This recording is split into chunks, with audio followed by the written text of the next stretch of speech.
After a long day, a few simple words can make everything better. Pizza's here! To end your day the right way, count on the carry-out and delivery experts at your local Pizza Ranch. Hey, welcome back to the Missouri Sports Network, MissouriSportsNetwork.com, where everyone has a home field advantage. Coming to you live from the Pizza Ranch studio, and as always, presented by Central Bank of the Ozarks, Doak Propane, Great Southern Bank, Chevy Dealers of the Ozarks, the Bank of Billings, and Labor's Local 663. And as always, the Missouri State Highway Patrol reminds us, take that 3 seconds and buckle up. It's 3 seconds that could save your life. Pleased to be joined now, probably not a 9-iron from me, where I live here, at the head football coach at Southwest Baptist University in his 8th season, Coach Robert Clardy. Coach Clardy, thanks for your time today. Yeah, I appreciate it, man. I was wondering if we were going to be able to do this in studio or if you still wanted to go on stream. But yeah, always great to be with you, man. It's right around the corner here. You've got a daunting schedule leading off, but tell us a bit about the preps. How's the last few weeks gone as far as guys getting ready? Man, we had a really good fall camp. Found out a lot about our team. We have a lot of young guys looking to fill in some spots this season. Do have a lot of returners as well and great leadership. So it always makes for an interesting fall camp. Sometimes it's easier on us as coaches with those leaders really stepping up and kind of leading team meetings, getting out in front and talking in front of their teammates. And that time is real. I mean, it's obviously important from a football standpoint, but from a building the team and building around our standard and everybody understanding, what our expectations are as a program and, build that brotherhood, that family atmosphere that needs to be there instilled before that first road trip. Because like you talked about, we're getting right around the corner here. We got some tough games coming up early in our schedule. And, there's whenever we face adversity, that family bond that those guys are going to have or what's going to help catapult us through those and come out on the other side of them. So a lot of team building activities in fall camp. Obviously from a practice standpoint, the guys have been doing a great job out on the field. For the most part, we had decent weather. There was a couple mornings there where it decided to open up and rain for the first time probably in a month and a half. And we made adjustments, with the NCAA schedule. It's tough to, once you step on the field and you start, whenever that lightning hits, you got to finish the practice. You got to find a way to get back out there within that 3-hour window and finish. So there's a couple practices there. We had to move some stuff around. But we really like to keep it structured to where the guys have a consistent schedule throughout the day. I mean, it's as close to NFL as you get. They're there during fall camp, no classes, and it's just football and lifting and eating 3 meals in the calf and snacking in between and getting in the weight room, a lot of time studying film. So we had a really good fall camp and for the most part came away injury-free, which is what you always hope to do, but also really progressed as a football team and got better. So couldn't be happier with how they attacked that and where we are as a program right now. And you got to be happy with your new surface, as well. Yeah. I sit here where I sit, I can look right out onto the football field and see about the last 30 yards of it. But guys working this summer got new AstroTurf down, got the nice purple. It just looks great. And, they cut the pieces they cut off, they threw in the trash, and I went and picked them up. So I know what it's like, but that's got to be nice for the guys, too, to have the new surface. Yeah, for sure. And it's been something for a couple of years here where we've been having to we've been going out there and fixing it and gluing parts of it back down, seams coming up. And it was time. And Dr. Melson came out and looked at it and was like, hey, we need a nicer surface for our athletes to be on, something that's safer for them. And, I imagine you would like to get a couple more years out of a turf with the expectancy of them. So, but we noticed that it needed to be changed. And we went out and Sprint Turf came in and did an outstanding job from start to finish and left us with a really great service. And the players love it. Obviously, we didn't get to break it in ourselves, but our high school team camp got to come in here and break it in. So a bunch of local high schools came in, broke the turf in. They had nothing but great things to say about it. And that company left here. They went on they did Ozarks before ours, and then they left here and went straight to Nixa to finish there. So they're definitely putting some fields in here around Southwest Missouri. But obviously our guys are fired up about it. It's a great surface to be out there on. It's a lot nicer than the previous one we had, and ready to get it out there for the first home opener here in a couple weeks. You bet. And Coach, with the guys going to be playing on that surface, great to get good leaders back. But you've got a guy coming back, 35 touchdowns, 3,700 yards passing a year ago, GLVC Offensive Player of the Year in Cooper Callis. And how's his camp gone so far? Yeah, he's picked up. He had a great spring last spring season, and completed 76% of his passes throughout spring ball. So continue to raise the level of his play. Not only is he a great football player, but he also got GLVC Scholar Athlete of the Year, which first time in GLVC history that someone from SBU has won that. So that's a credit to him and how he approaches in the classroom as well, pursuing his master's in business administration, but also on the football field. And, in this fall camp so far, he's completed 80+% of his passes. So he continues to build on that. It's just a credit to him and being comfortable with the receivers and being on the same page. We have a lot of returners there at that position as well. So the more continuity you can have there at the wide receiver position, the more comfortable he feels. But also on the flip side of that, we know we need to get our run game going for him as well. And that was a huge stress for us in spring ball, also and throughout recruiting. Makes it a lot easier on him. Being a former quarterback myself, I know in that run game, whenever you can get that going, it really helps you out from a passing standpoint. I'd never threw it near as much as him, nor would I have wanted to. But he does an outstanding job just getting the ball to playmakers and letting them do the work. We don't expect him to make every play. He just needs to make the right one. And he's so efficient. He's so even keeled. He doesn't get too high, doesn't get too low. That's the reason why he's been voted unanimous captain for our football team and going to lead us into this season. Yeah, Coach, you mentioned being a former quarterback yourself. It's got to be fun, as a head coach, and I played quarterback at the college level as well. But to be able to go out and call that, hey, this is kind of the way I wanted to play. Yeah, I want to throw the ball every time. That's got to be fun for you. Yeah, it is, and I've been blessed to coach some really good quarterbacks that make me look like a really good coach here since I started back in 2007 and started out with Steve Gachet, who finished with over 15,000 yards total offense and Division II football. And, we've had some really good quarterbacks here. All of them have brought something different to the table, and Coop's a little bit different than the rest of them. But it just makes it, I always sit down with Coop and say, okay, what's your favorite? What do you not like? And because I'll tell you why I didn't like certain things. He may like something I didn't like calling and a few years back. And then we'll start to sprinkle that in with the offense. And but he just does such a great job of understanding the game plan. And we started out last fall. We played in that spring COVID season back in 2021.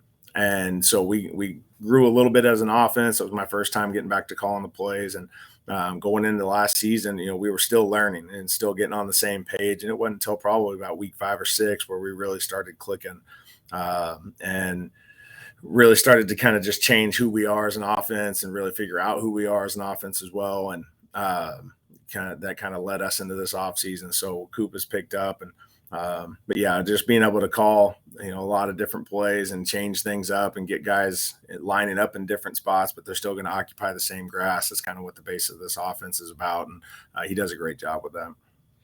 Again, visiting with Southwest Baptist head football coach and former GLVC Coach of the Year, Robert Clardy. Coach, tell us, are you guys healthy right now coming in? You've been in it about 3 weeks. The weather's kind of, it's been decent, for a fall in Southwest Missouri as far as football. But what's overall just health of the team? Yeah, so we knew going into this, last year, most years around weeks 3 and 4, you start to see some injuries, just like you do practices 5 and 6 in fall camp. You start to see some nagging injuries, just a hamstring, lower back injuries, them doing movements that they weren't able to simulate all summer, or guys just weren't working out like they should. We had a record number of guys here in town this summer. I mean, typically in July, we would have 30-something guys here in Bolivar. It's not always easy to find work. It's not always easy to find a place to stay if you're not taking a class and staying in the dorm.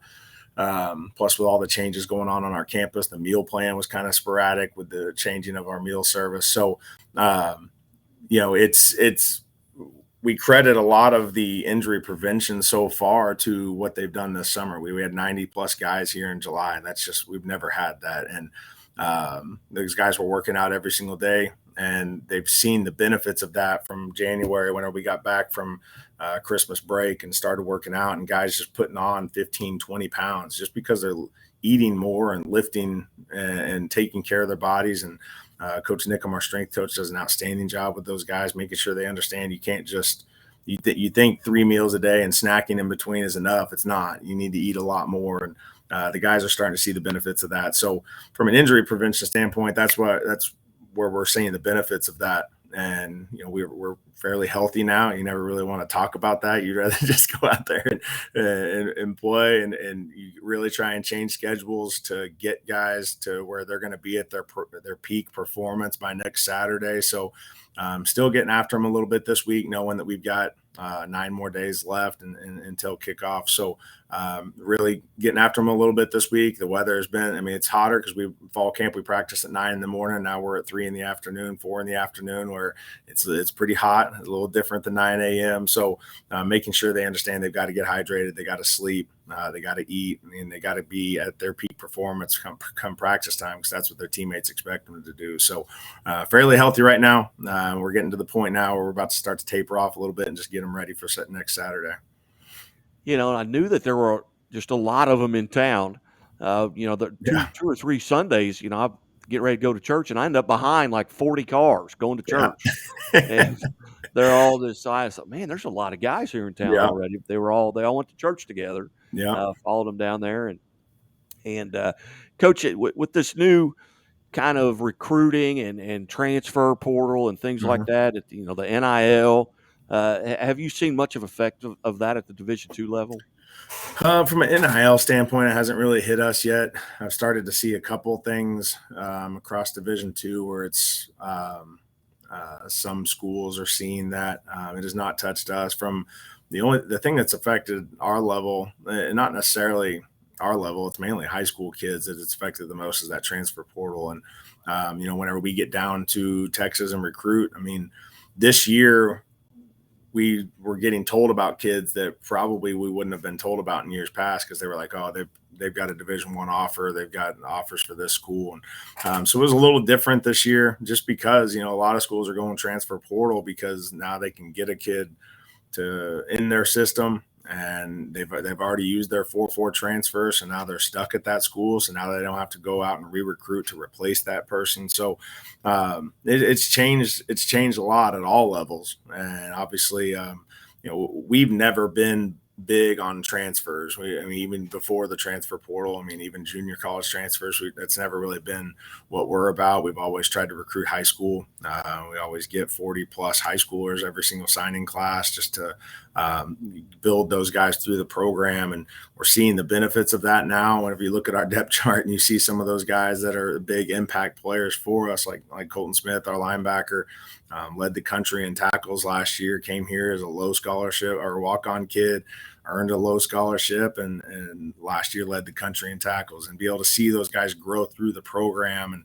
and come here for 4 or 5 years and have SBU make an impact on their life, and know that they're going to leave here and get out in the ministry world, whether that's through coaching or through teaching. They're still going to make an impact on a daily basis on people's lives. So it's great to get those kids whenever they're freshmen and build them through it. But we've definitely seen a difference in recruiting. I think it's really good. We're going to see the biggest difference this next signing class, because this recruiting class right now, the type of kids that we're recruiting just seems a little different. We'll see how it all shakes out as you get closer, and those Division I signing dates come and go, the first one, and as we get closer to the second one. So definitely seeing some things there, not as much with the NIL deal stuff. Well, and some of the changes you've dealt with, you've got new leadership. There at Southwest Baptist University with a new athletic director. You've got a new baseball coach, maybe a new assistant athletic director as well. And that we've had Coach Shehai on a couple of different times, but he seems like he'd be a great guy to work with. Man, and It's been great because, we we had a big head coaches meeting, actually all coaches and all athletics department. And just to hear his excitement. I mean, he talks to you like he's a coach. I mean, there's times where we felt like we were his team sitting there, and he gets going, and he gets you to look him in his eyes. He claps to get your attention. I mean, it's like we're his team. And that's what we love about him. And whenever he, even in the transition of trying to find out who we were going to hire, I mean, walking around the track with him on a daily basis and just talking about life, talking about athletics, and hearing from him. He has a great vision for what we are going to do as a university, obviously following the vision of our athletics department. But he's great to work for because he's been in there. He understands what you're going through as a coach. He's been in the thick of it. He's been great. He's been basketball teams had a lot of success, so he knows what it takes to be successful. So a lot of coaches can build on that as well. So just a lot of excitement through our athletic department. We're getting him and bringing in some. He had a lot on his plate early with filling the baseball position, and then soccer, and it's just an assistant AD and compliance, and it's just one position after another he kept having to hire. But he's done an outstanding job, and he knows that we're all here for him, and we all trust him and excited to follow him. Yeah. So 9 days away. What are you doing between now and then to get prepared? Well, we got a couple more we got a mock game tomorrow where we just go through everything that we're gonna do pregame. We go through all special teams calls, every special teams unit. It's what we usually do on Fridays in the season, where we call NASCAR practice, where it's just as fast as you can. We don't like to just walk through stuff the day before a game. We like for them to see it full speed.